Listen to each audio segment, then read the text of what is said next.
બિહાર વિધાનસભામાં ભાજપને અદ્ભુત વિજય મળતા ખેડબ્રહ્મા શહેરમાં વિજય ઉત્સવ મનાવાયો।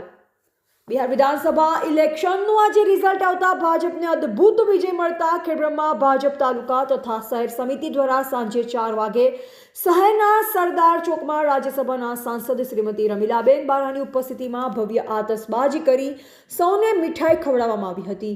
આ પ્રસંગે શ્રીમતી રમીલાબેન બારા ઉપરાંત ભાજપ જિલ્લા પ્રમુખ કનુભાઈ પટેલ, નગરપાલિકા પ્રમુખ પ્રિયંકાબેન ખરાડી, ઉપપ્રમુખ રાજેન્દ્રસિંહ ચૌહાણ, તાલુકા ભાજપ પ્રમુખ હિતેશભાઈ પટેલ, પૂર્વ તાલુકા પ્રમુખ સુરેશભાઈ પટેલ, શહેર પ્રમુખ બ્રિજેશભાઈ બારોટ, નગરપાલિકાના સદસ્યો, માર્કેટયાર્ડના ઉપપ્રમુખ કેતનભાઈ મહેતા, સંગઠનના હોદ્દેદારો, શહેરના અગ્રણીઓ તથા ભાજપ સમર્પિત લોકો ઉપસ્થિત રહી વિજય ઉત્સવ મનાવ્યો હતો।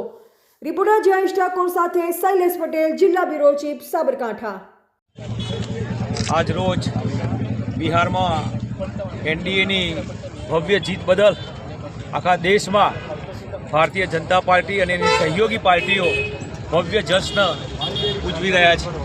આજે પણ ખેડબ્રહ્મા ખાતે આ જશ્નમાં અમે સૌ કાર્યકર્તાઓ સહભાગી થઈ અને આ કાર્યક્રમની ઉજવણી કરી રહ્યા છીએ। આવનારા સમયમાં પણ ભારતીય જનતા પાર્ટીના તમામ કાર્યકર્તાઓ આવનારી સાબરકાંઠા જિલ્લાની તાલુકા પંચાયત અને જિલ્લા પંચાયતમાં પણ આ જ રીતે ભવ્ય વિજય મેળવી અને આ જ રીતે આ જ ચોકમાં આતશબાજીથી આની ઉજવણી કરશે એવી હું આ કાર્યકર્તાઓ પાસે અપેક્ષા રાખું છું।